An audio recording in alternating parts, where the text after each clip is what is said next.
New Year's Eve is supposed to be loud, bright, and full of people counting down together.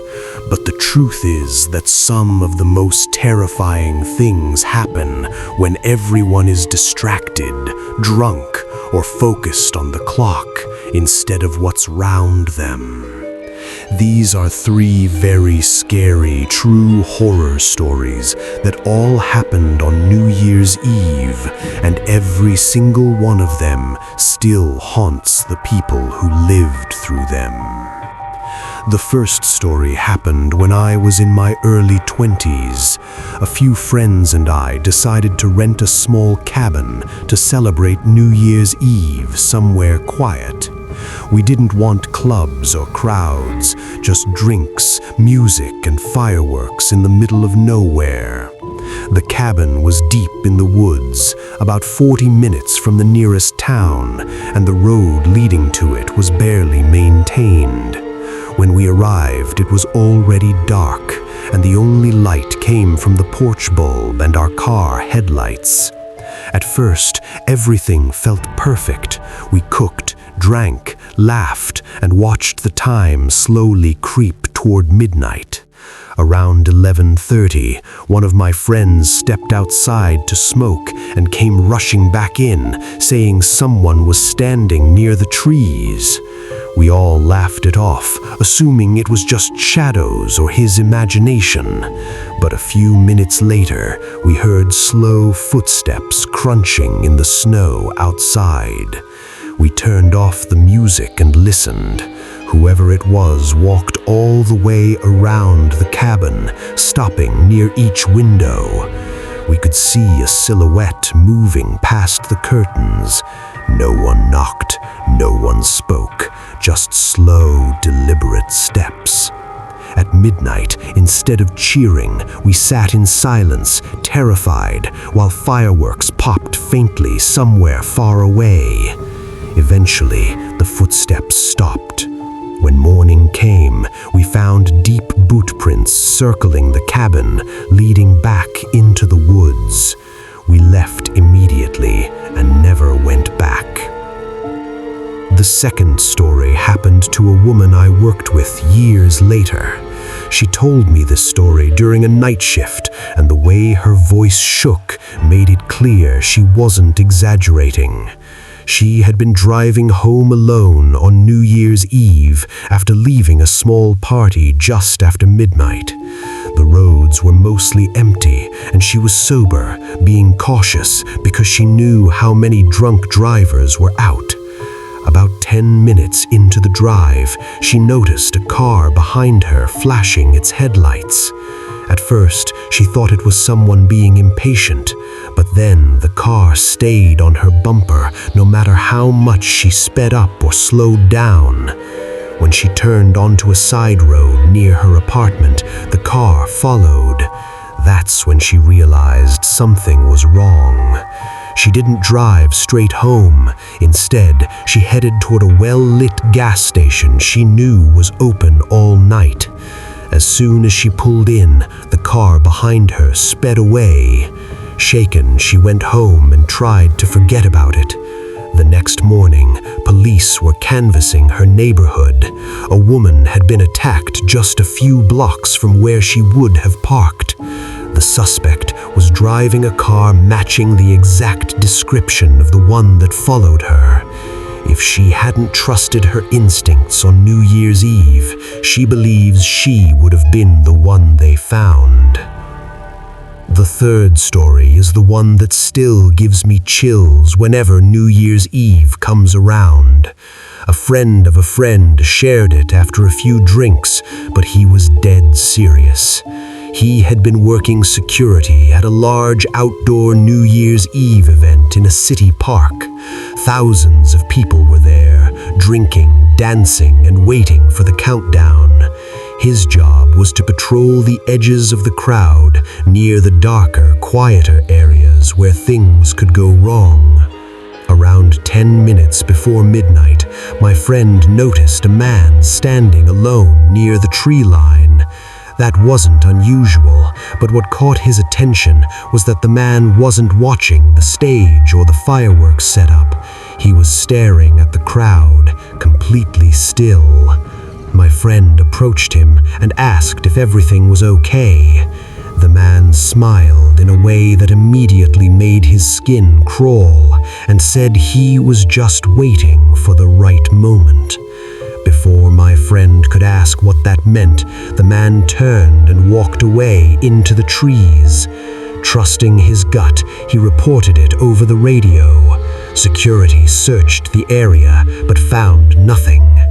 Just after midnight, police arrested a man a few blocks away, carrying weapons and wearing dark clothing. When my friend saw the mugshot later, it was the same man from the tree line. The police never released full details, but they confirmed he had planned to hurt people during the celebration.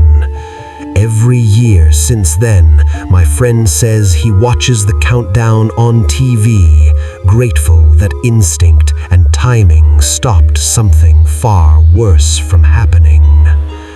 New Year's Eve is a night people associate with fresh starts and celebration, but these stories prove that danger doesn't take a holiday. Sometimes the scariest moments happen when everyone else is too busy counting down to notice what's standing just outside the light. Even after hearing stories like these, a lot of people still cling to the idea that New Year's Eve is somehow immune to real danger. There's this unspoken belief that when streets are full, music is loud and fireworks are exploding overhead, nothing truly bad can happen. It feels like safety in numbers, like chaos itself becomes a shield.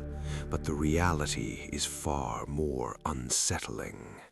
Moments of chaos are exactly when danger thrives, when everyone is distracted, when judgment is dulled by alcohol, and when attention is focused on a single moment, the countdown. Things slip through unnoticed. New Year's Eve doesn't protect people, it exposes them. What makes New Year's Eve especially dangerous is how predictable it is. People follow routines without thinking.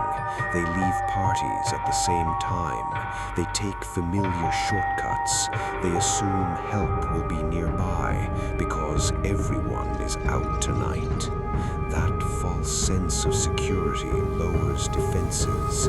People stop trusting their instincts because they don't want to seem paranoid or ruin the mood. But danger doesn't care about the calendar or the celebration.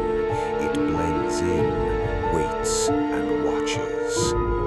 That's why these New Year's Eve stories are so disturbing. They don't start with obvious terror. There's no immediate threat, no clear warning. They begin quietly, almost peacefully. A cabin in the woods meant for relaxation and laughter. A simple drive home after a small gathering. A simple work shift during a public celebration. All ordinary situations, all things people do every year without a second thought. And that's exactly what makes them terrifying. Because evil doesn't always arrive loudly. Sometimes it slips in quietly, disguised as nothing at all. In the cabin story, the fear didn't come from something attacking or breaking in.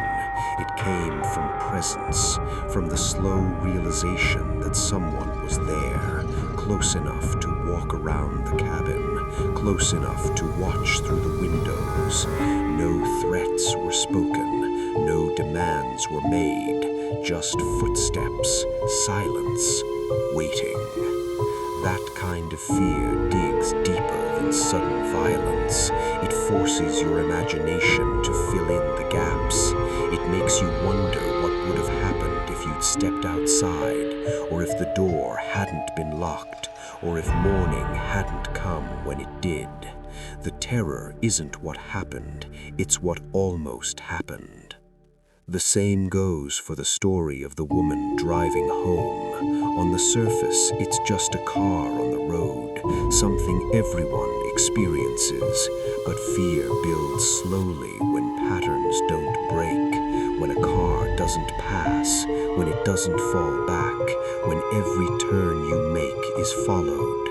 That's when instinct kicks in, and instinct is something people often ignore because logic tries to explain everything away. Maybe they're lost, maybe they live nearby, maybe you're overreacting. That internal debate can be deadly. In her case, listening to that quiet, uncomfortable feeling saved her. If she'd gone home like she originally planned, no one knows how that night would have ended. Then there's the security guard story, which is terrifying for a different reason. It shows how danger can exist in plain sight, surrounded by thousands of people, completely unnoticed. A man standing alone near a tree line doesn't look like a threat. Someone watching instead of celebrating doesn't automatically raise alarms. But instinct isn't about evidence, it's about patterns that don't fit. Something subtle that feels wrong even when you can't explain why. That moment of attention, that choice to report something that probably wasn't anything, may have stopped a tragedy that would have defined that night forever. What connects all of these stories is not luck, it's awareness. The people who walked away weren't braver or stronger than anyone else. They just paid attention. They didn't ignore the feeling in their chest telling them something was off. They didn't assume someone else would handle it. They didn't convince themselves that danger couldn't exist on a night meant for celebration. And that's the part that lingers long after the stories are told. Not the fireworks, not the countdown, not the drinks or the music. What stays with you is the realization of how thin the line really is between a normal night and a nightmare. How easily a different decision could have changed everything. How many people never get the chance to tell their story because they didn't trust themselves or because no one noticed them in time. There are probably countless New Year's Eve horror stories that never make it past police reports or quiet conversations between friends. Stories where someone didn't take the long way home. Stories where someone ignored that feeling and stepped outside anyway. Stories where someone assumed a stranger was harmless because it was a holiday. Those stories don't get told because they end too early. So when New Year's Eve comes around again and you're surrounded by noise, light, and celebration, remember this. Danger doesn't announce itself. It doesn't wait for the countdown to finish. It doesn't care that everyone else is cheering. Sometimes it stands quietly at the edge of the crowd. Sometimes it follows a car just a little too closely. Sometimes it walks slow circles around a cabin in the woods. And sometimes it's only stopped because someone listened to a feeling they couldn't explain. She said the party itself had been small and uneventful. Just a few friends crowded into a quiet house on the edge of town. Nothing wild, nothing worth remembering. By the time midnight passed, most people were already tired, and she decided to head home alone. She remembers hesitating for a moment before leaving, standing near the door while laughter echoed behind her, feeling an unexplained reluctance to step outside. She brushed it off as nothing more than late-night anxiety and grabbed her keys. The drive started out calm. Streets were mostly empty, the kind of quiet that only exists on holidays when everyone is either home or already asleep. She kept the radio low and stayed alert, knowing New Year's Eve was notorious for drunk drivers. About 10 minutes into the drive, she noticed headlights behind her. At first, she didn't think much of it. Cars come and go, especially on main roads. But after a few miles, the headlights were still there, the same distance behind her, steady and unmoving. She changed lanes to let the car pass. It didn't. She slowed down slightly. The car slowed with her. That was when the unease started creeping in. Her hands tightened on the steering wheel, and she checked her mirrors again and again, trying to get a better look. The car was dark, no distinguishing marks, just two bright headlights locked onto her. She told herself she was being paranoid. It was late, she was tired, but the feeling wouldn't go away. When she turned onto a quieter road that led closer to her apartment, the car followed without hesitation. No delay, no uncertainty, just a clean, confident turn, like they knew exactly where she was going. Her heart began pounding so loudly she could hear it over the engine. She considered calling someone, but didn't want to take her eyes off the road. She ran through excuses in her head, reasons this could still be nothing. Maybe they lived nearby, maybe they were lost, but deep down she knew that wasn't true. The road was nearly empty, and there was no reason for anyone to be following her so closely. She passed the turn that would normally take her straight home, pretending it was a mistake. The car stayed with her. That was the moment fear fully set in. Her mouth went dry, and her thoughts started racing. She knew if she drove into her apartment complex, she'd be trapped in a dark parking lot with nowhere to go. That's when she remembered the gas station a few minutes ahead, open 24 hours, bright lights, cameras, people. She forced herself to stay calm and drove straight there, praying the car wouldn't pull in behind her. As soon as she turned into the lot and the fluorescent lights washed over her windshield, the car behind her suddenly accelerated, swerving away and disappearing back onto the road. She sat there frozen, gripping the wheel, shaking, unable to move for what felt like forever. She didn't know it yet, but that decision, ignoring politeness, ignoring routine, and trusting her fear, had just saved her life. She stayed parked under those gas station lights far longer than necessary. Her breathing was shallow, her hands trembling so badly she had to grip the steering wheel just to steady herself.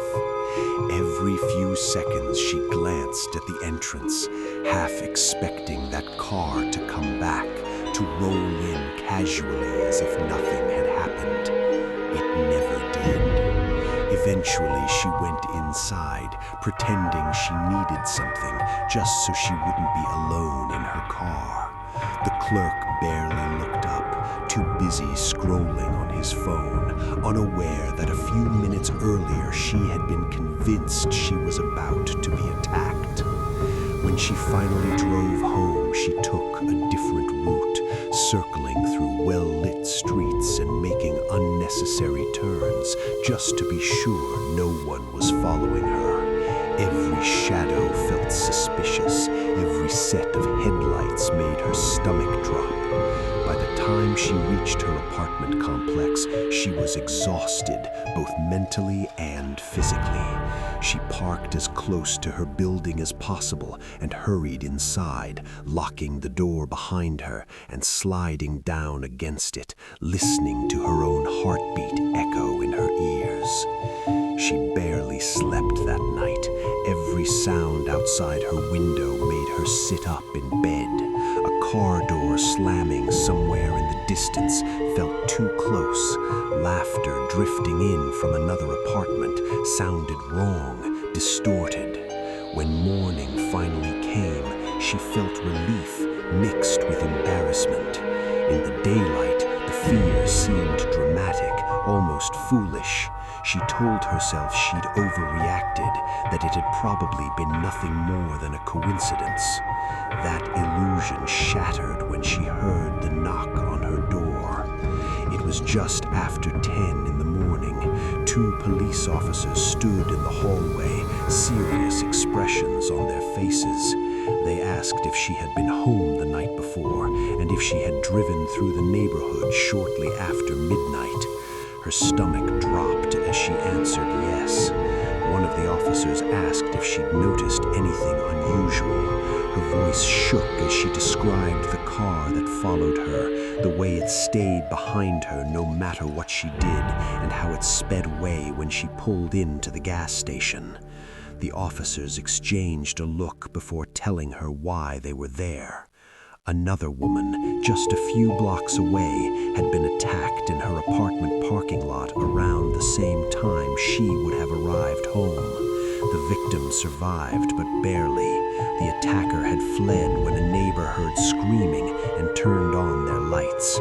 Witnesses reported a dark car idling nearby before speeding off.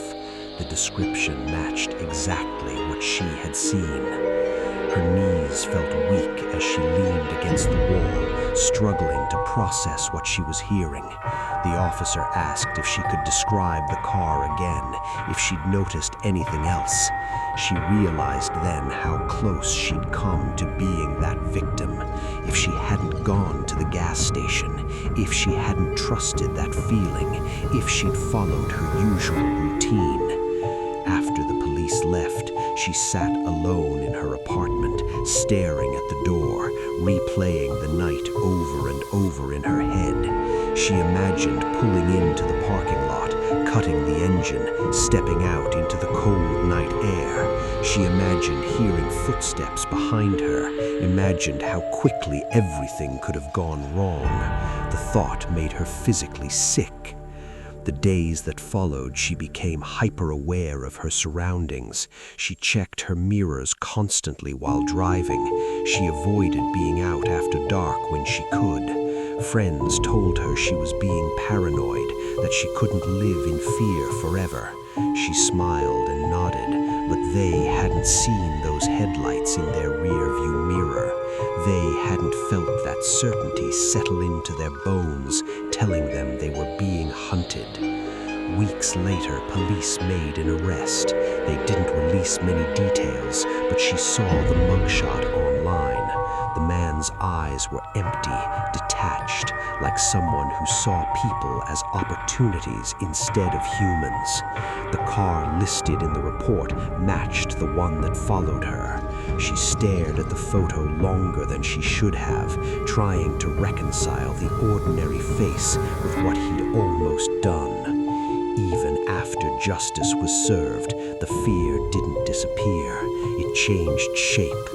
New Year's Eve never felt the same again. Fireworks no longer sounded celebratory to her. They sounded like cover, loud enough to drown out screams, bright enough to blind people to what was happening just beyond their view. While others counted down with smiles and champagne glasses, she found herself watching exits, scanning faces, planning escape routes. What haunted her most wasn't the attacker, it was the realization of how invisible danger can be, how easily it hides in normal moments, how close it can get without anyone noticing. She hadn't been reckless, she hadn't taken risks, she'd done everything right, and still she nearly became a statistic. Years later, she told her story quietly, never embellishing it, never dramatizing it. She didn't need to. The truth was terrifying enough. She told it as a warning, not to scare people, but to remind them to listen to themselves, to trust that feeling when something doesn't feel right, even if you can't explain why. Especially on nights like New Year's Eve, when everyone else is distracted, when danger has the easiest time blending in. Because sometimes survival isn't about strength or luck. Sometimes it's about that one decision, that one turn you don't take, that one place you choose to stop. And sometimes the only reason a story gets told at all is because someone listened to their fear and lived long enough to talk about it.